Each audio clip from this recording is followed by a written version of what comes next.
Oui, alors, oui, oui, alors, donc je me présente, je m'appelle Jean-Loup, avec un P, hein, je précise, Bouvier. J'ai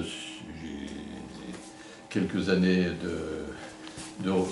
quelques années d'activité dans tout un tas de monde associatif notamment, puisque après avoir fait une carrière dans l'enseignement, etc., dans le milieu social, pour avoir pris ma retraite, je préside actuellement une association à Montmartre qui s'appelle la Commune Libre de Montmartre. Ça n'a rien à voir avec la Commune de Paris, hein. C'est une association culturelle, c'est une association avec tous les artistes, etc., autour de Montmartre.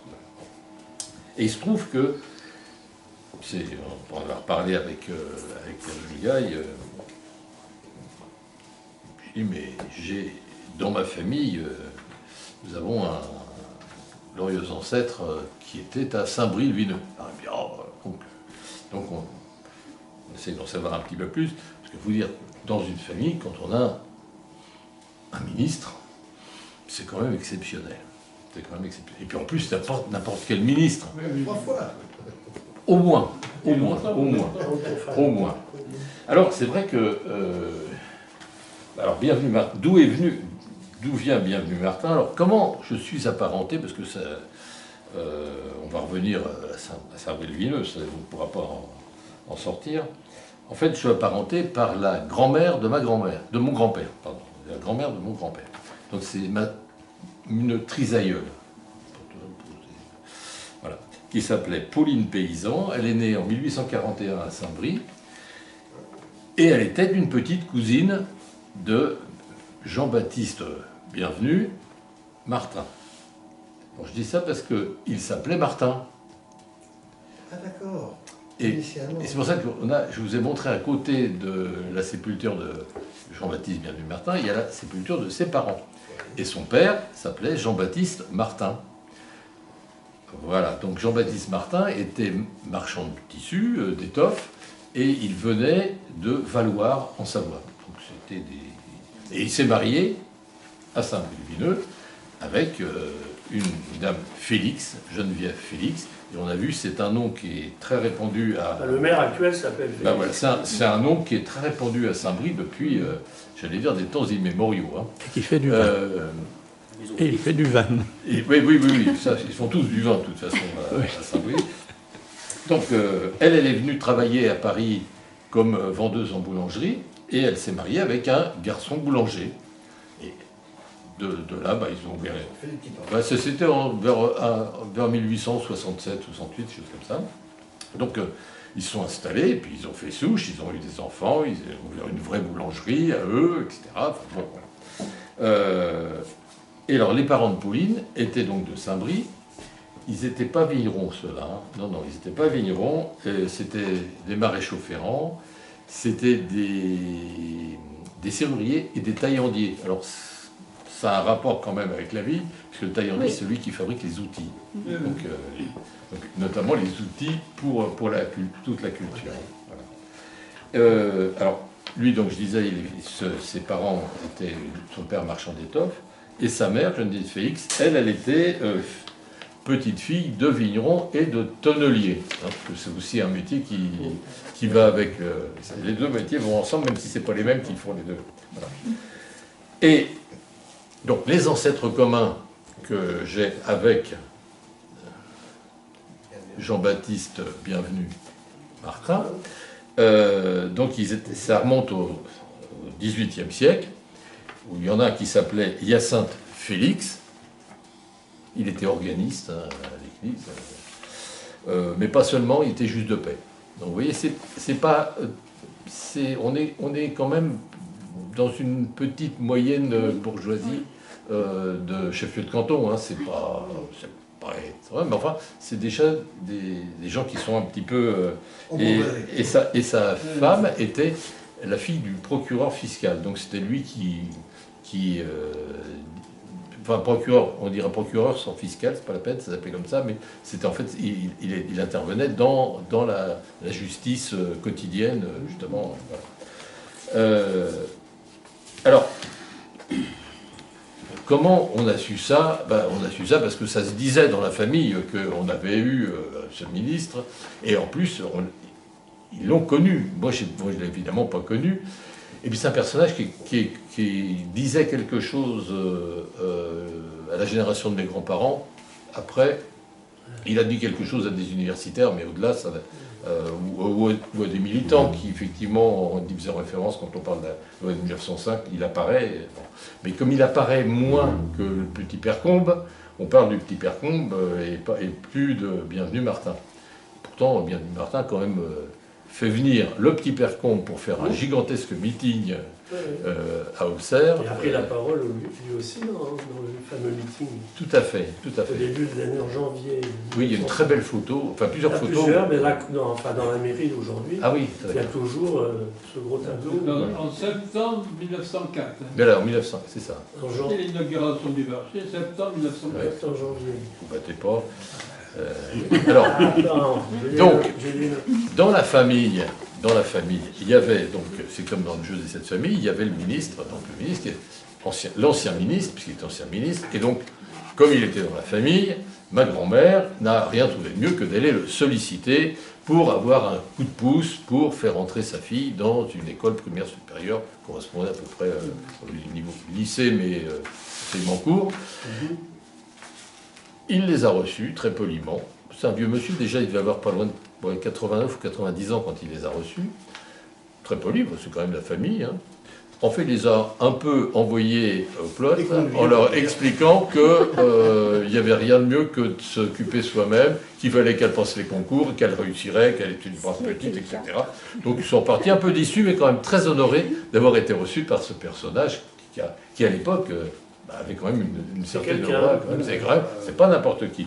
Bon, donc finalement, j'ai gardé un bon souvenir, bien que ce n'ait pas été de réussite, mais en fait, quelqu'un qui était à cheval sur les principes. Ça, c'était resté dans l'idée que quelqu'un de très droit, évidemment, il n'avait pas voulu mettre la main dans le pot de confiture, donc c'était très très bien.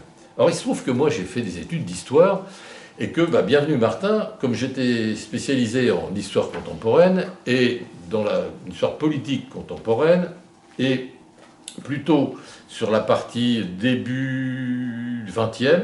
Moi, j'ai travaillé sur la presse socialiste pendant la Première Guerre mondiale. Et j'avais un de mes copains étudiants qui était... on travaillait avec le professeur René Raymond, qui était un spécialiste de l'histoire politique. De la droite. Et j'avais de la droite. Lui était spécialiste de la droite en France, mais... il avait un séminaire qui était ouvert, et on travaillait effectivement sur l'histoire politique. Et j'avais un copain qui travaillait sur un autre sujet. Il avait découvert les archives de Louis Loucheur. Alors, Louis Loucheur, c'est un homme politique qui est arrivé dans la politique après la Première Guerre mondiale, mais en fait qui avait déjà une connaissance du monde politique. C'est un ingénieur, hein, qui a créé des entreprises industrielles et qui après a fait de la politique, notamment dans le domaine de l'économie, etc. Oui, et de l'immobilier. De l'habitat et du logement. Voilà, c'est grâce à lui. Voilà. Alors c'est un peu après, mais c'est de l'habitat populaire, individuel, après la Première Guerre mondiale. Et dans les notes, parce qu'il y avait des notes manuscrites de Louis Loucheur, il parlait de tous ses contemporains, et notamment, il m'avait cité un certain nombre de commentaires de Louis Loucheur, qui n'étaient pas très aimables à l'égard de Bienvenu Martin, mais je pense qu'il n'était pas tout à fait dans la même logique. Hein. Louis Loucheur est plutôt dans la droite républicaine, Bienvenu Martin, il se situait plutôt dans la gauche radicale, parce qu'il était radical socialiste. Il a présidé le groupe radical socialiste au Sénat pendant longtemps, mais d'ailleurs je pense même qu'il a dû le présider jusqu'à la fin de ses jours. Alors, tout à l'heure, je vous parlais de Martin. Pourquoi Martin est devenu Bienvenu Martin? C'est pas quoi? C'est que quand il a été élu en 1897, à l'Assemblée, à la Chambre des députés, il y avait plein de Martins. Parce que c'est un nom quand même assez répandu. Donc, beaucoup ont, comme ça s'est déjà fait sous la Convention, où il y avait Dodge de la Meute et Giraud Delin, parce qu'ils avaient pris le nom de leur département parce qu'il fallait les différencier, il y avait des homonymes. Ben là, lui, il a pris, c'est devenu effectivement son patronyme. Et on l'a bien vu, parce que son fils, qui s'appelait Jean-Baptiste Frédéric Martin, bienvenue, il avait aussi fait une nuance, est devenu Jean, bienvenue Martin. Donc bon, c'est devenu son nom. Bon. C'est vrai qu'on a évoqué tout à l'heure, on parlait de Bienvenu Martin, quand il était ministre de la Justice, mais il n'a pas été très longtemps, mais il a été un moment crucial, on l'évoquait, c'est le moment où il y a eu, au moment où René Viviani, qui était président du Conseil, et le président de la République, et le ministre des Affaires étrangères sont tous partis voir le tsar, on l'évoquait tout à l'heure. Eh bien, c'est arrivé juste au moment où les Allemands envoyaient les ultimatums, des mémorandums en disant attention, vous déclarez la guerre. Non, non, si, on va déclarer. Si. Et Bienvenu Martin s'est retrouvé à présider le Conseil en situation de crise, grave crise. Et parmi les remarques que faisait Louis Boucher, disait oui, Bienvenu Martin, c'est de sa faute si la guerre a éclaté. Donc, comme quoi, c'était pas très sympa de sa part, alors qu'on voit bien que il n'y avait pas besoin de ça, elle allait éclater de toute manière.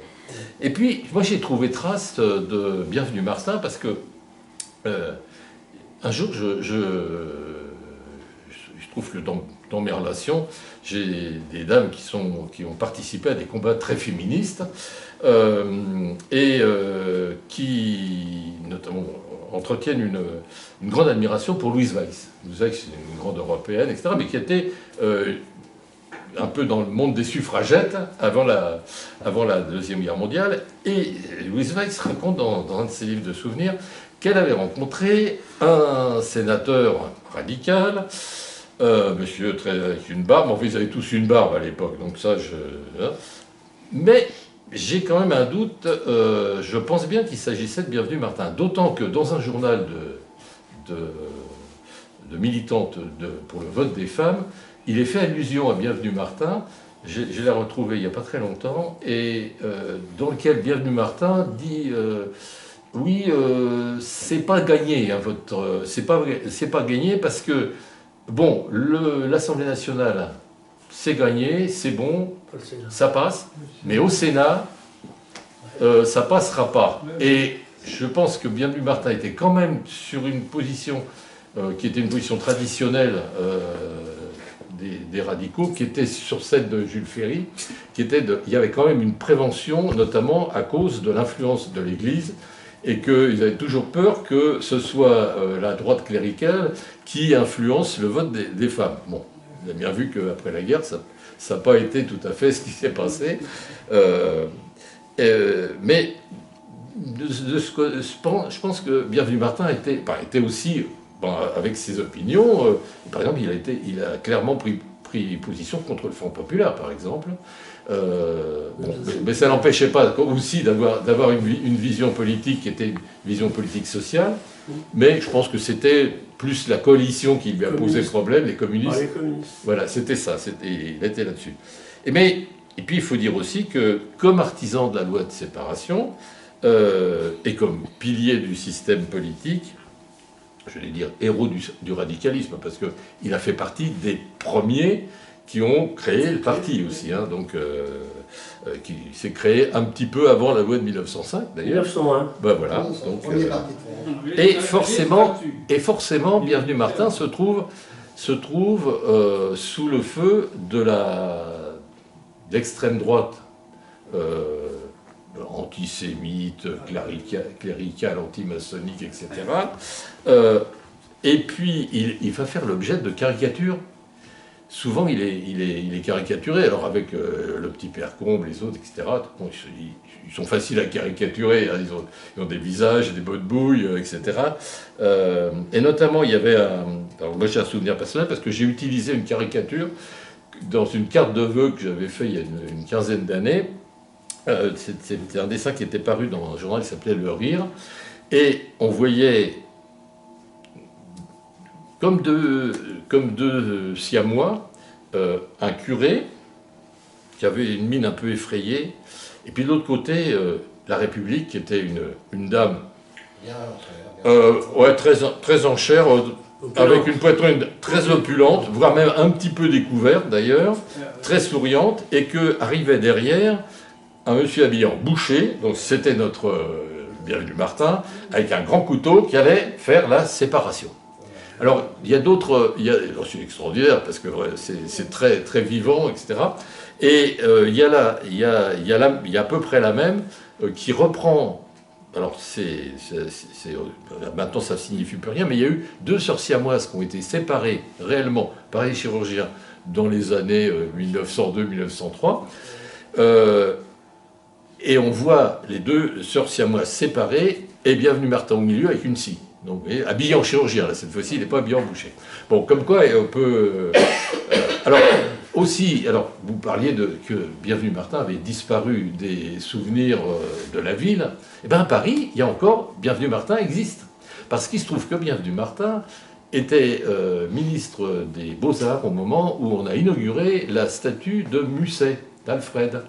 Alors, cette statue, elle devait être déposée devant le Théâtre Français, la Comédie Française, sauf qu'il y avait un kiosque à journaux et des pissotières, et que ça gênait. Donc finalement, la statue, elle se trouve maintenant au Parc Monceau, au milieu d'une très belle pelouse, et on voit effectivement qu'elle a été inaugurée par Bienvenu Martin. Comme quoi, le souvenir subsiste encore à Paris. On espère qu'il va revenir ici. Voilà. Vous avez cru voir quelque part qu'il avait eu une action quand même à l'égard des dames, des femmes, dans l'enseignement, dans l'ouverture de l'enseignement aux jeunes filles. Oui. Oui. Ah oui, alors on m'a posé une question, à laquelle j'ai une réponse. Parce qu'il se trouve que, en dehors de Jean-Baptiste Bienvenu Martin, le secteur ne manque pas de haute personnalité, puisque je crois qu'à quelques kilomètres, il y a Jacques Germain Soufflot. Oui. Eh oui, Panthéon. Et alors, je peux vous dire qu'ils ont alors, ils n'ont pas d'ancêtre commun, mais ils ont un lien de parenté. Je peux vous dire le lien de parenté entre les deux. Hein. Alors, Bienvenu Martin, Jean-Baptiste, est un descendant du beau-frère de la belle-sœur du grand-oncle de Soufflot. Ouais. Ça remonte au... Et alors, dites-vous bien que ça, c'est parce qu'on s'arrête en gros là où il y a encore des documents, mais que comme ils sont tous cousins dans le canton, forcément, peut-être bien qu'au XIIe siècle, ils ont un ancêtre commun, très, très, très certainement. Voilà, donc ça, s'il me rassure. Peut-être aussi avec la famille, bien sûr, la famille Félix, puisque si tu tout à l'heure, ils sont incontournables, les Félix. Hein, il y a avec les Lopère et les Soruc, non? Oh, il y a tous. Les Sorins aussi, c'est pareil. Tous les viticulteurs. Ce sont tous remariés en cousin. Voilà, exactement. Voilà. Oui, donc. Voilà. L'établi, tout le monde. Moi, je suis de Chitry, donc en fait. Voilà, donc. Chitry, t'as tout le monde, Colbois, c'est les Chameaux. Et le Sauvignon. Mais on pourrait bien faire une cuvée Bienvenu Martin aussi. On a quelques idées, bah oui, voilà, on prend les idées. Voilà, Il faut la faire bénéficier par Félix. Et voilà. Oui, mais bon, la discussion avec Félix va être un peu plus compliquée. Mais ça vient quoi, Enfin, moi, j'ai rien contre lui, mais c'est bon. Enfin, merci de m'avoir invité, ça m'a merci. fait très plaisir. Merci à vous. Puis je reviendrai quand il fera beau, ne vous inquiétez pas. Très bien, bah non, d'ailleurs on va boire du Sauvignon de Saint-Brie.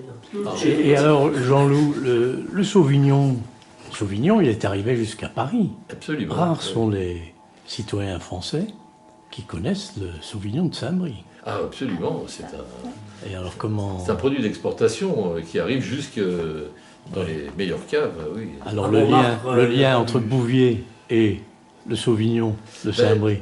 C'est tout bête, hein. C'est en fréquentant le salon des vins de propriété que j'étais tombé sur un vigneron qui s'appelait Sorin, et avec lequel on a sympathisé, avec lui, son épouse, et que pendant des années, on s'est fourni, et on a fourni nos amis, on a acheté en commun de l'Auxerrois, du Sauvignon, etc. Enfin bon, voilà. Lequel Sorin? Lesquels sont? Ah bah justement, c'est une bonne Ben question. voilà, c'était la Qu'est-ce que question c'est qu'on se posait tout à l'heure, justement. Je pense que maintenant il est à la retraite, donc il a dû passer la main à ses enfants. Mais comme ils ont tous passé la main à leurs Le enfants, problème, c'est que des Sorins, il y en a partout. et ben voilà, et ben voilà. T'as Philippe Sorin, t'as la plein, ça oui. Savoir lesquels. Parce qu'après, t'as Sorin de France, Oui, il y a Sorin Coquart, il y a Sorin Coquart, Sorin de France, donc c'est. Voilà. C'est un des deux, hein, c'est sûr. Hein, mais bon. Mais j'ai goûté des deux, ils sont très bons, donc j'ai pas. Ah oui, goûté, donc c'est pour ça. Tous les Saint-Bris sont bons. Ah bah moi j'aime bien le chitri, mais bon après. Ah, Chitry, très bon aussi. Ah oui, très bien. Moi je suis chitri d'origine, donc c'est Ah bah pour oui, ça c'est je peux pas. Chalmot à Chitry. Chalmot et puis Morin. Géredon. On a bu à Chalmot 98 il y a une semaine. On va faire le tour. Ah bah, il était très bon. Ça prend du temps quand Ah même. non, sur Chitry, tu en as des vraiment bons. Tu vas chez Géredon, tu vas chez Colbois, là, tu as vraiment des qualités. Mais, C'est sincère, mais c'est pareil, Chitry, c'est comme ça. Ouais, c'est pas très c'est connu. marrant, on parle de bien du Et puis il y a des petites productions. Sur le vin, bien sûr. Ah oui, c'est normal, c'est normal ici. Il y a aussi, c'est pas comme beaucoup de Saint-Bris d'Atlantique. C'est des vins qui sont connus. non, non, c'était pas du Sauvignon, c'était plus Et donc on descendait en ville. le vin de venir. Il a pris Moi j'étais. Commune, ouais. Mathieu, excusez-vous. oui. Tout ça.